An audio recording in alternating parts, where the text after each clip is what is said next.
Veamos qué sucede en Estados Unidos.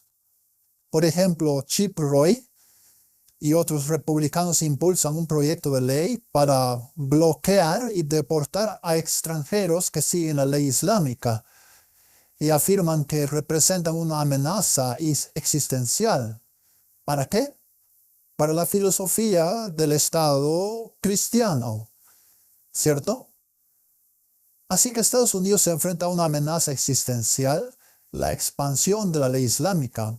Ahora, no es solo en Estados Unidos, el mismo clamor se escucha en Alemania, Francia, Gran Bretaña, Bélgica, los Países Bajos y Polonia.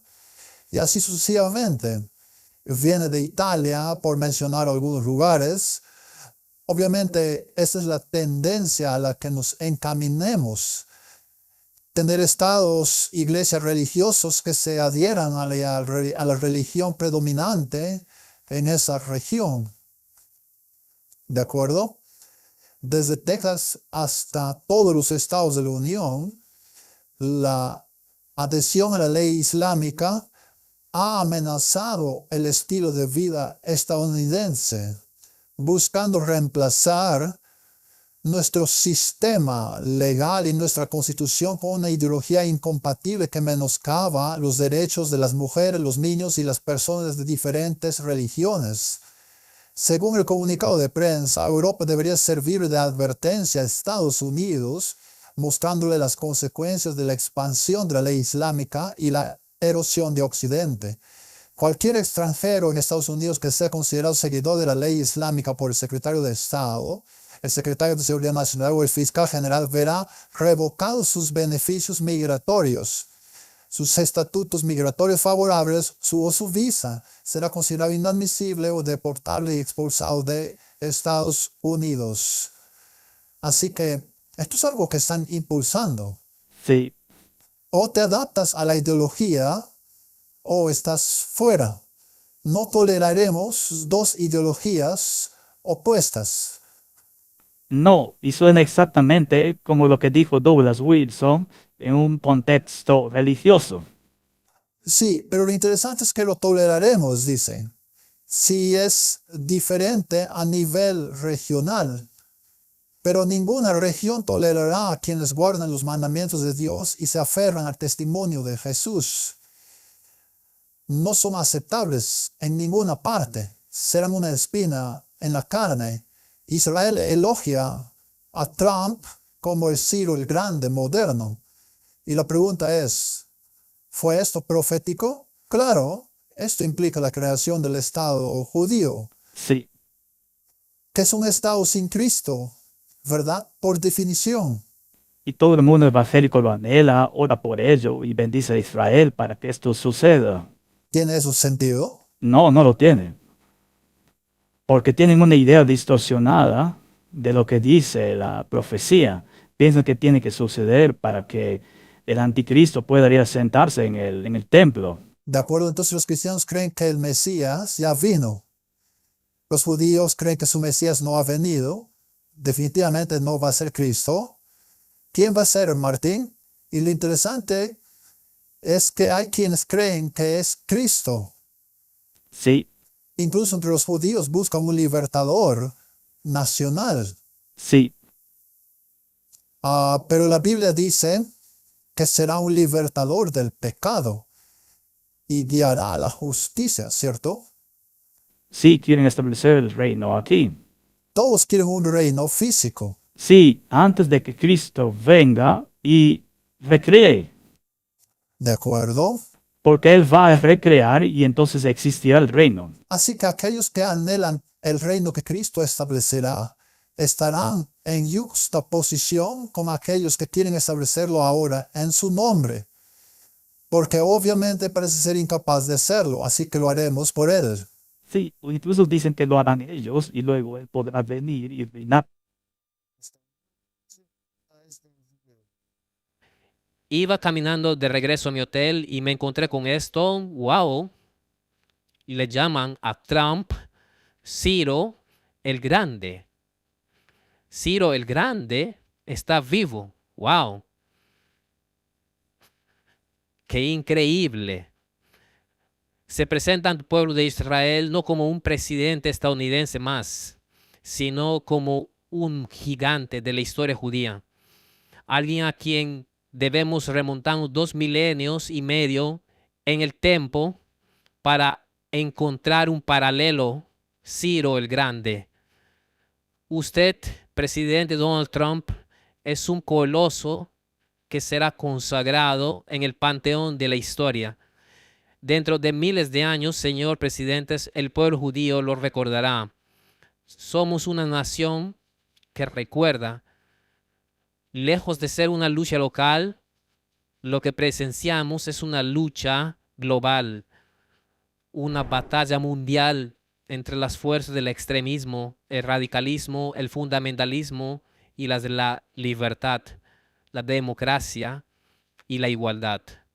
Lo que el mundo necesita ahora no son apaciguadores que alimenten el cocodrilo con la esperanza de ser devorados al último, como los que hemos visto recientemente en la Asamblea General de la ONU. Y por cierto, presidente Trump, su equipo ha revisado los teleprompters, funcionan a la perfección. Lo que el mundo necesita ahora son más líderes valientes, resueltos, fuertes y audaces. El mundo necesita más Trumps. El actual Mesías no judío fue elegido para servir al pueblo judío y al Mesías judío. La oreja derecha del presidente Trump fue rozada en un gesto simbólico de Éxodo 21:6, donde la Torá establece que un siervo desea permanecer con su amo debe tener la oreja derecha perforada. Trump fue designado como siervo y ungido de Dios, al igual que Ciro el Grande hace casi 2,400 años. Hemos aclarado en varios videos que la fecha límite absoluta para la redención es el final del año 5,787, que corresponde al 2 de octubre de 2027. 1,167 días a partir de hoy. Y tengo buenas razones para creer que Donald Trump fue elegido para redimir los pecados de Azov, ofreciendo su ayuda en la reconstrucción del templo sagrado en el monte del templo y el establecimiento del reino judío sobre toda la humanidad en Jerusalén. Martín, ese hombre debería estar en problemas por mencionar 2027. Hace ahí. No lo sé. ¿Qué está haciendo? 2027. Esa fecha también es muy interesante porque el calendario judío parece tener unos cientos de años menos, ¿verdad? Que según la cronología bíblica, 2027 debe ser alrededor de 6,000 años. Y les falta un poco. Sí, sí. Entonces, ¿qué pasó? Explícame, por favor.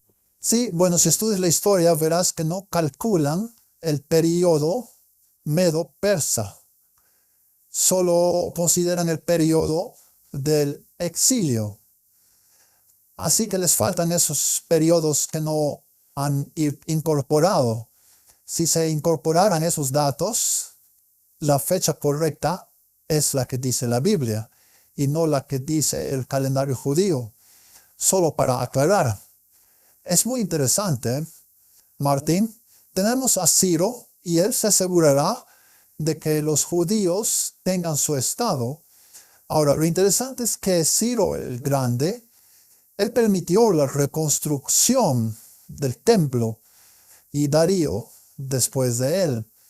Después de que el falso Esmerdis, que intentó interferir con el decreto de Ciro para reconstruir el templo, fue invalidado por Darío.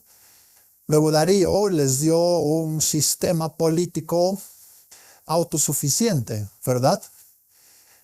Pero seguían sujetos al gobierno nacional. Así que cuando decretaron que podían autogobernarse de nuevo, seguían haciéndolo bajo la tutela de este poder político mundial. Y así seguirá siendo.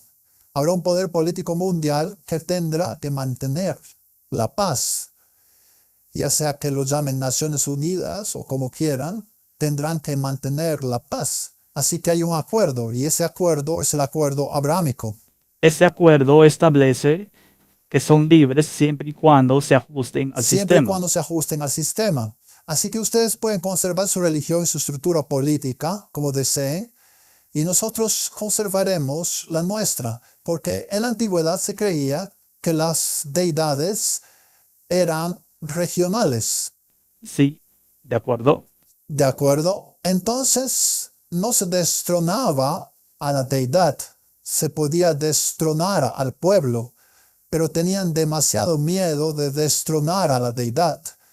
Por ejemplo, cuando Nabucodonosor conquistó Jerusalén y llevó a los judíos al exilio, envió gente a Samaria, pero les ordenó que estudiaran las normas de la deidad de la región.